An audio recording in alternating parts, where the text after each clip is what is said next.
যে সমস্ত কবিরা গুনাহ করতে আমি আল্লাহ তোমাদেরকে নিষেধ করছি, সেই গুনাহগুলো যদি তোমরা না করো, তাহলে তোমাদের জীবনের আর যত বাকি গুনাহ আছে আমি সব মাফ করে দেব। শুধু মাফই করুম না, ওয়ানুদখিলকুম মুদখালান কারীমা, সম্মানিত জান্নাতে আমি তোমাদেরকে কি ঘাড়ে ধরে প্রবেশ করাবো। যে সূরা শুরু করছি এখানে আছে নুদখিলু, এনে পেশ আছে অনেক সাকিন আছে, এটা গ্রামের রেল ব্যাপার, এটা আপনাকে জানার দরকার নাই। এই আয়াতের অনুবাদটা এইভাবে করব, তোমরা যদি কবিরা গুনাহ না করো ঘাড়ে ধরে জান্নাতে ঢোকাবো, আবার কবিরা গুনাহ করবা ঘাড়ে ধরে কি দুজকে ঢোকাবো। এখন কবিরা গুনাহ কি তার কয়েকটা কথা বলে আমি আয়াতগুলো বলবো, একটু ভালো হন। বাপের কবরের পাশে দোয়া করলে বাপের চার বসা লাভ নেই। বাপে যদি আকাম করে মরে, বাপে তার বইনের ওয়ারিস দেয় নাই, ছেলে যদি কিয়ামত পর্যন্ত দাঁড়িয়ে মানে দোয়া করে, 4 পয়সা লাভ হবো না। তুমি আকাম করে কবরে মরবা আর আমি ছেলে এসে দাঁড়িয়ে দোয়া করলে তুমি জান্নাতে যাবা কা? তোমার ভালো হয়ে জান্নাতে জানো, কবরে জানো, কথা কয় না। শোনেন, সবচাইতে বড় পাপ কি বলেন তো? পৃথিবীতে সবচাইতে বড় পাপ হলো কোরআন না জানা। এই কথাটা কোরআনে 16 বার বলছে। এই বাংলাদেশ ও গোটা পৃথিবীর সমস্যার মূল কারণ কি? এই পৃথিবীর মানুষ কোরআন বুঝে না। কোরআন বুঝলে পরা বাংলাদেশ একটা জান্নাতি পরিবেশ হইত। তাহলে সবচেয়ে বড় পাপ কি?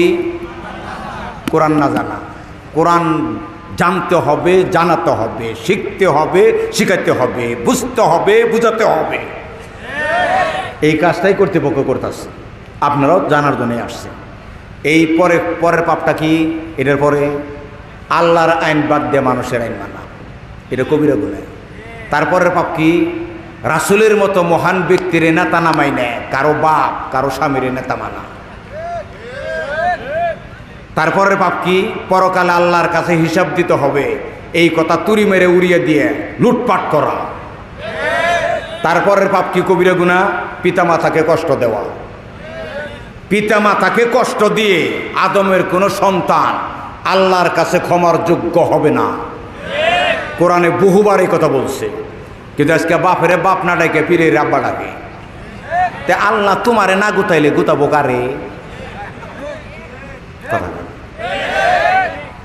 এই পাপ করা যাবে না। পিতা মাতাকে কষ্ট দেওয়ার পাপ করলে কোনো ইবাদত করেই কথা বলে না। কোরআন কইতেছি তো ভালো লাগে না, কিচ্ছা গেলে ভালো লাগে, তাই না? আরেকটা পাপ কি? বাপ হয়ে মেয়ের হক মেয়েরা ছেলেরে লিখে দেওয়া। এগুলো এমন মৌলিক কবিরা গুনাহ, এক পাপেই একবার দুজকে ঢুকিয়ে দিই। কোরআন তাই কইছে সূরা নিসার মধ্যে। কি কইছে সেখানে? মাইয়াসিল্লাহ ওয়া রাসূলাহু ওয়া ইয়াতাআদ্দা হুদুদাহু ইউদখিলুহু নারান খালিদান ফিহা। আমি আল্লাহ সম্পত্তি বন্টন করছি, কে কতটুকু পাবে। এখানে যে হাত দিয়ে কেউ কারো হক ঠকিয়ে মেয়ের হক মাইরা যদি ছেলের লিখে দেয়, আমি আল্লাহ তারে নিজ দায়িত্বে দুজকে ঢুকামো। এখানেও দেখেন বলছেন ইউদখিলহু, এটা আমরা বুঝবেন না, গাইবের শেখায়, এখানে মুতাকাল্লিমের শেখায়, অর্থ একই। নারান, দুজকে ঢুকামো, খালিদান ফিহা, সেখানে সে চিরদিন দুজকে থাকবো।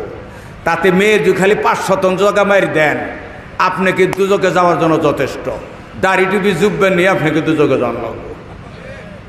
এই জন্য বলবো, এখানে যদি কারো মেয়ের হক মেয়েরা থাকেন, আপনার আর তাফসীর শোনান না, আপনি জানগা, আপনার কপালে দুজক ফরজ রয়েছে, আপনারা এখানে শোনার দরকার নাই, জানগা। কথা কইবেন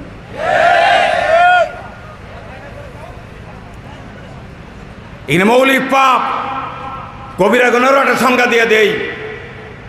কবিরা গুনাহ মানে যে গুনাহ করলে কোরআন পরকালে শাস্তির হুমকি দিছে, সেই সমস্ত গুনার নাম কি? কবিরা গুনাহ। আর এমন কিছু গুনাহ আছে যেগুলো গুনাহ ঠিকই, কিন্তু আল্লাহ সরাসরি কোরআনে পরকালে সেই পাপের জন্য শাস্তির হুমকি দেন নাই। এখানের নাম কি? সগীরা গুনাহ। আপনি বাইসে থাকবেন কি গুনার থেকে? কবিরা গুনার থেকে। যেমন আপনি দুই টুপি মাথায় না দেন, না দিলেন, দিলে হয়তো সব পাবেন।